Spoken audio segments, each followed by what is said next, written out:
Dairy नुहे soul दर्शन देबे बाबा धवलेश्वर। पीठ को जीवा हेब सहज। एणिकी झूला पोल कि जलपथ नुहे स्थलपथ दे बाबांको धाम को गले भक्त। दीर्घ दिनर अपेक्षार हेला अंत। पीठ को जीवाकू आज कंक्रीट पोल खोली प्रशासन। अस्थायी रास्ता धोई जिबारु धवलेश्वर को दर्शन करिबारु वंचित थिले श्रद्धालु। श्रावण मासरे काउडिया और श्रद्धालुंक भक्तिभाव को आखिरे रखी एही निष्पत्ति निया जायछि।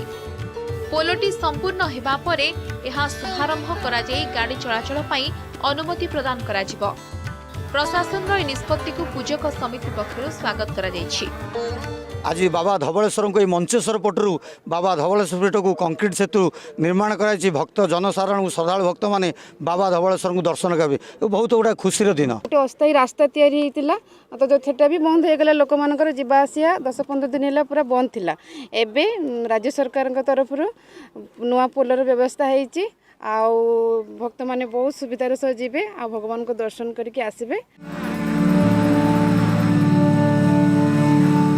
धवलेश्वर पीठ को जीवा पाई प्रथमे डंगार व्यवस्था थिबा बेले 2006 रु झूलापोल दे भक्त जाउथिले।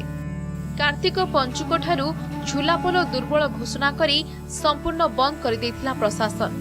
बड़ ओसारे भर्चुआल रे बाबा को दर्शन करथिले श्रद्धालु।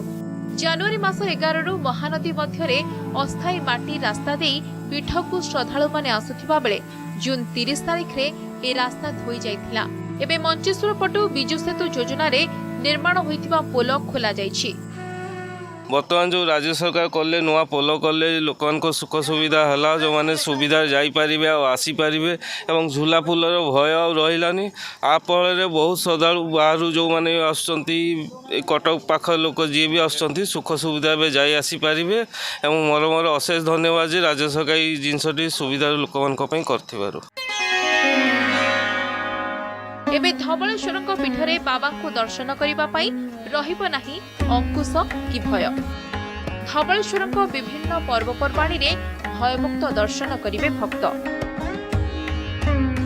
धवलेश्वर पीठ को यातायात हब सहज, दर्शन हब आनंदमय।